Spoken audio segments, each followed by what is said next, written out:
ฟาวเดเป็นฟาวเดเตอร์ได้เป็นฟาวเดชั่นได้เป็นฟงดาเตอร์ได้ว่าซั่นไปเขาว่าแปกซอนโมรานเป็นประธานสมาคมเป็นหัวหน้าสมาคมข้าพเจ้าเป็นมาหลายสมาคมเป็นมาหลายการจัดตั้ง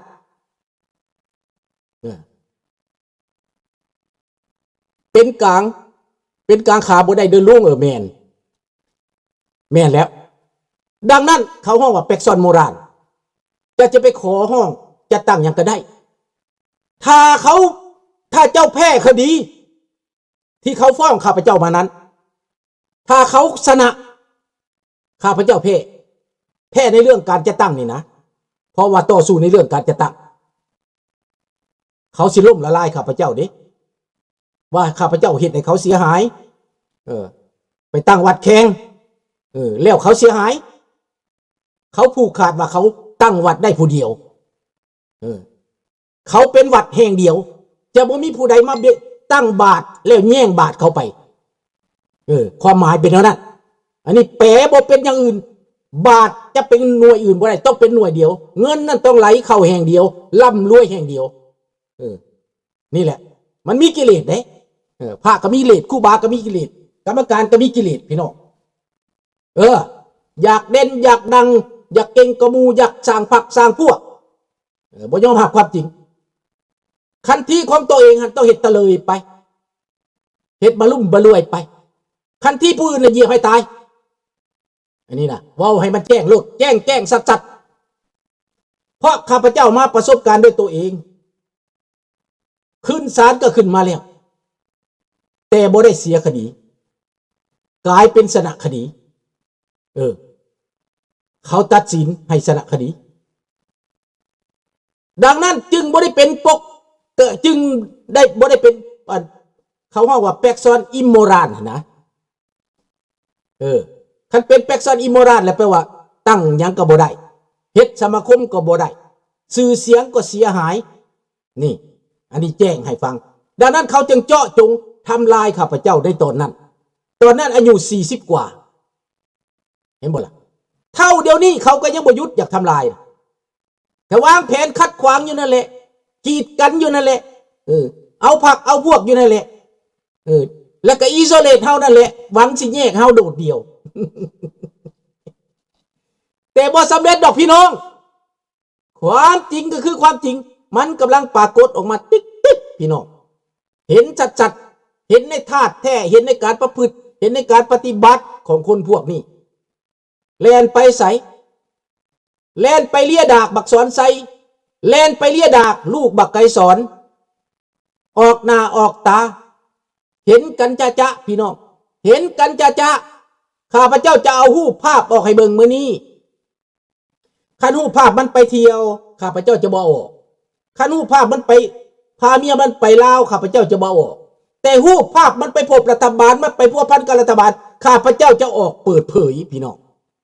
รูปเคลื่อนไหวทางการเมืองของมันข้าพเจ้าสิเอาออกบักนาจืดตัวเก่านั่นแหละสองพวกบักนาจืดนั่นแหละมันจะเล่นไปวันที่27เล่นไปมิชชั่นของเพิ่นนั้นเพิ่นเล่นไปได้ดังนั้นแหละเล่นไปสนับสนุนรัฐบาลเล่นไปเคลื่อนไหวทางการเมืองแต่พวกมันว่ามันบ่ลินการเมืองได้พี่น้องมันปฏิเสธบ่เกี่ยวข้องการเมืองอย่ามาเว้าการเมืองมันว่ามันแอบลูกอีแอบลูกอีแอบพี่น้องมันแอบอยู่ในการเมืองมันแอบอยู่ในวัดมันแอบขอทานอยู่ในคาบหนักขอทานบางครั้งมันสิใส่สุดขาวพี่น้องใส่สุดขาวได้พี่น้องบางครั้งได้มันจะเห็นแบบนั้นนี่แหละพี่น้องนะพี่น้องติดตามข้าพเจ้าเจ้าไปติดตามการเคลื่อนไหวของการมาของสอนไซอยู่ในวอชิงตันอยู่ในนิวยอร์กมันจะใส่คาบสุดขาวมันจะแปะเมะเข้าอยู่ในวัดมันจะเข้าหาครูบาอาจารย์มันจะออละแองอยู่นั่นแหละพี่น้องออละแองอยู่นั่นแหละเพื่อยัง เพื่อเคลื่อนไหวอยู่ในวัดตอนเพราะว่ามันมีบทเรียนนี่พี่น้องตอนมันล่มระบอบการปกครองของอาณาจักรลาวมันอยู่ในไสมันก็อยู่ในวัดมหากุสุนาเมธีโตสกาดโตสการที่ทำลายชาติบ้านเมืองมหากุอยู่ในไสอยู่ในวัดมหาต่างๆอยู่ในวัดเบิดพี่น้องทำลายชาติประเทศลาวตกต่ำได้คู่มือนี้มาฮอดทุกวันนี้มาแต่ไสมาจากวัดเบิดพี่น้องนี่แหละให้พี่น้องเบิ่งเอาให้พิจารณาเอาพี่น้องว่ามันมาแต่ไสดังนั้นพี่น้องถ้าเฮาหักเข้าใจแล้วเฮาฮู้แล้วพี่น้องเอ๋ยว่าเป็นหยังพวกนี้มันจังอาศัยอยู่ในวัดสบายดีอย่าลุงพูเงินมหาศาลในวัดพี่น้องเงินคนให้นี่นะมันมหาศาลมีบางวัดนี่จนบ่ได้รายงานรายได้มีเงินหลายแสนแต่แจ้งว่าจ่ายเบิดแล้วเขาห้องว่า post declaration แจ้งตัวคิดว่ามือหนึ่งเขาพ่อเขาเจอก็จะต้องจ่ายนักก็จะต้องเจ็บจะต้องหยุบวัดเขาห้องว่า post declaration บ่มีเงินเขาบ่เอาเงินเข้าคลังได้เอาออกไว้อยู่นอกคลังไปไว้อยู่ถุงคนเอาไปลงทุนเอาไปปันผลประโยชน์กันพวกหมักพวกที่ว่าบ่จักก็ไปทานพี่น้องไปทานบางวัดเราบ่แม่นเบิดทุกวัดเด้อแต่วัดข้าพเจ้าเฮ็ดทุกวันนี้ข้าพเจ้ากวดกาข้าพเจ้ายังอยู่ข้าพเจ้ายังเคลื่อนแข็งอยู่เนาะแม่นแหละตัวง่ายแต่ที่นอกจากนั้นแล้วคล้ายๆกับวัดวอชิงตันสาเหตุวัดวอชิงตันที่เกิดแบบนั้นเป็นแนวใดข้าพเจ้าไปเห็นด้วยตาข้าพเจ้าเองสมัยมหาจันดาตอนบ่ทันได้เสียชีวิตตัวประชาชนหาเงินทั่วอเมริกาได้ผู้ละแสน2 แสนขนไปสร้างวัดเดี๋ยวนี้กลายเป็นเคลื่อนไหวทูตอยู่ในอินเดียแล้วยังแต่ครูบาวัดแต่เฮานี่บ่ได้ไปอินเดียบ่ได้ไปสร้างหน้าสร้างตาวัดอินเดียไปสร้างวัดอยู่อินเดียไปสร้างวัดอยู่อินเดียหมดหลายแสนดอลลาร์เป็นล้านดอลลาร์เป็นหลายล้านดอลลาร์จนว่าได้โรงแรม200 ห้องเป็นโรงแรมสงฆ์400 ห้องเดี๋ยวนี้รัฐบาลลาวมาบริหารโรงแรมสงฆ์ในอินเดีย400 ห้องนะ200 ห้องอันนั้นแหละคนลาวถึกต้มแต่ว่าครูบาเพิ่นยกเว้าจังได๋มื้อวานนี่เพิ่นว่าบ่ให้เฮาเป็นคือวัดวอชิงตันว่าซั่นถ้าเฮาบ่สามัคคีกันสิเป็นคือวัดวอชิงตันแต่เพิ่นก็บ่ได้ว่าจบดอกว่าเป็นแบบใดสาเหตุเป็นแบบใดข้าพเจ้าว่าในวัดวอชิงตันบ่ได้เป็นเรื่องโยมผิดกันได้โยมผิดกันนั่นมันเกิดน้ำหลังได้พี่น้องจะผิดกันได้โยมหนึ่งปกป้องครูบาโจรอีกโยมหนึ่งทักท้วงโจรมี2 แบบครูบาเป็นโจรก่อนนี่ข้าเพิ่นเว้าตัวนี้ข้าพเจ้าสิเข้าใจแต่เพิ่นเว้าเมื่อวานนี่ข้าพเจ้าก็บ่เข้าใจแต่บ่ได้มีโอกาสถาม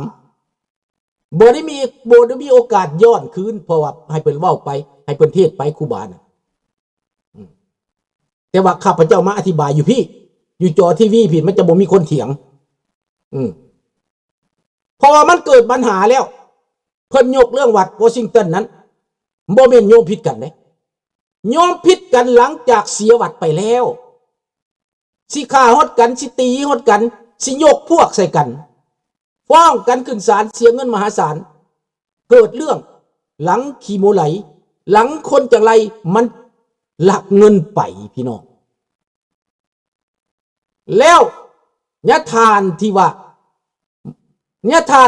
เพิ่นลงทีบแล้วนะให้เซ็นเพิ่นก็เซ็นญาทานนั่นเขาส่งไปเมืองไทยแล้วกลับมาบ่ได้ยึดพาสปอร์ตไว้บ่ให้เพิ่นมายึดพาสปอร์ตเพิ่น หลักพาสปอร์ตเพิ่นไปเสื่องหรือเอาไปหนีก็บ่ได้เพิ่นมาบ่ได้เพิ่นไปอยู่วัดธาตุพนมพี่น้อง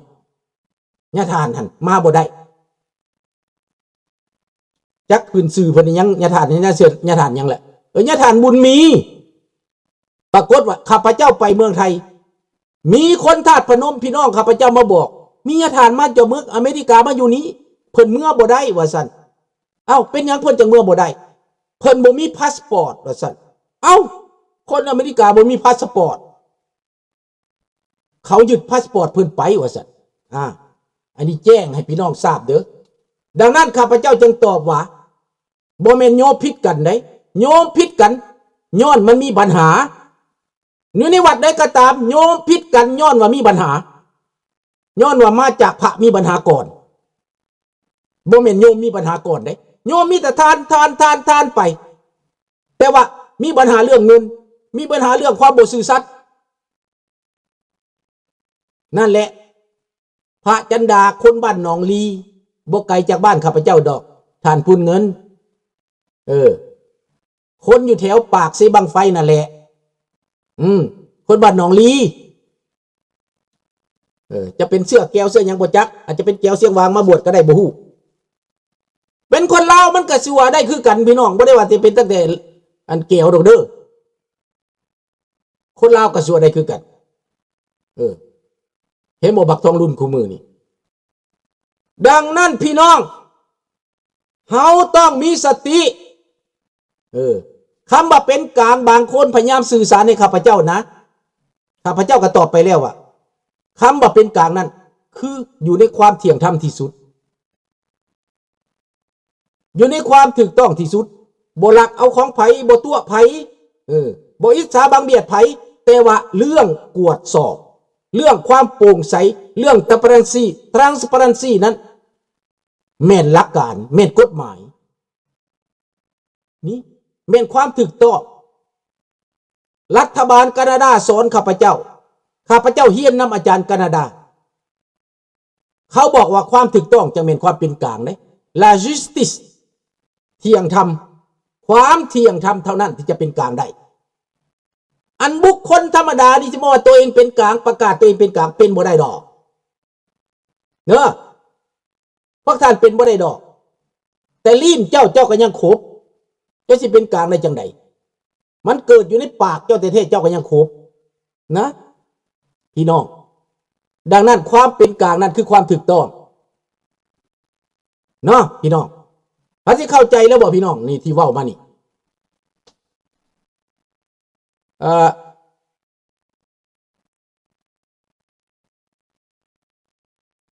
ดังนั้นพี่น้องคนลาวเฮามาบ่เข้าใจนะบ่จักเลยบอกกันไปแบบนั้นเลยเว้ากันไปแบบงมๆดังนั้นผิดกันไปผิดกันมาผิดกันไปกันมาไผได้เงินศาลได้เงินพี่น้องศาลได้เงินเพราะว่าเขาดันบ่ได้ถือกฎหมายคนพวกนี้เขาบ่ถือกฎหมายเขาสร้างตั้งองค์กรขึ้นมาเขาบอกองค์กรช่วยเหลือองค์กรบ่เกี่ยวข้องการเมืองแต่ว่าภาคปฏิบัติของเขาการโฆษณาจากทีวีของเขาจากสื่อสารของเขาแม่นเขาเฟเวอร์กับรัฐบาลโดยตรงข้าพเจ้าสิเอาคลิปวิดีโอของเขานี้ไปแปลเป็นซับไตเติลเป็นอังกฤษ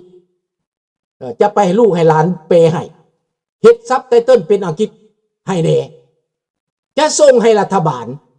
จะเอาตัวนี้ไปให้รัฐบาลเพราะว่าในออร์แกนิสต่างๆนั้นที่เจ้าไปเหตุการณ์ช่วยเหลือนี่เจ้าอะโปลิติกถ้าเจ้ามีการพัวพันเดียเรกนะมีการโฆษณาเดียเรกนะหมายก็กลายเป็นการตัวกลายเป็นลาโปรพากัง